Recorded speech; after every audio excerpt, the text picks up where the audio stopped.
Jane Austen to the rescue, please. I've been called so many names in my life. I guess every woman could sing that song. It always hurts more when insults come from a woman. It feels like betrayal concerning matters where we should stick together. She called her a whore. What else? For doing something, yes, sex, openly. Unlike her, who did it in secret, pretending that it's more than that. Yes, a relationship, dating, or whatever. That made her a saint, you know, because we're always categorized. Otherwise, people might lose their shit. Oh, she wanted her to wait for 2 months. Then it would be remotely socially acceptable to have sex. No, not now, that both parties already know where it's headed. Who made all these ridiculous rules? She cancelled the friendship because everybody is talking, calling her names, and yes, she agrees too. She cannot be friends with her anymore, even though she went all the way with her in the room. But oh wait, that was in a relationship, okay? That ended after 2 weeks.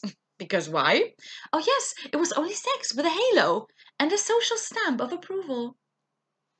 Ah, these hideous teenage double standards and moral apostle hypocrisy place. No wonder she started doing everything in secrecy, in hiding, being taught that she was rotten, immoral, devious, shameless, and dirty. And one by one, she was treated that way, starting to feel these things one by one, accepting them into her body. The wounds inflicted by mothers and fathers, silly, judgmental, and jealous girls, and abusive, reputation-hungry, useless boys. She had everybody's disapproval, and not once did they take responsibility for her force-fed actions, driving her into the shadows, out of sight, not out of mind. She still was their business, apparently. And as they started to experience their own sexuality, rules changed. But the stamp on her forehead always remained, branded onto her body, her self-esteem. They stole it and shredded it, leaving her in pieces. Nobody came to her rescue. She had been declared worthless by a worthless mob that she regarded as the grand jury of self-righteousness. It had been the same old song that she absorbed as a young girl. It came back to haunt her, claim her, when boys assembled around her, and girls whispered behind her. Whore from the female corner, a text message from the male side. Is that how things go? She'd always be alone, no matter what. There are many types of attention, and not all of them are wholesome. She'd sit in solitude, in her damaged body, asking herself what was wrong with her, why she had been selected. What did she do so differently?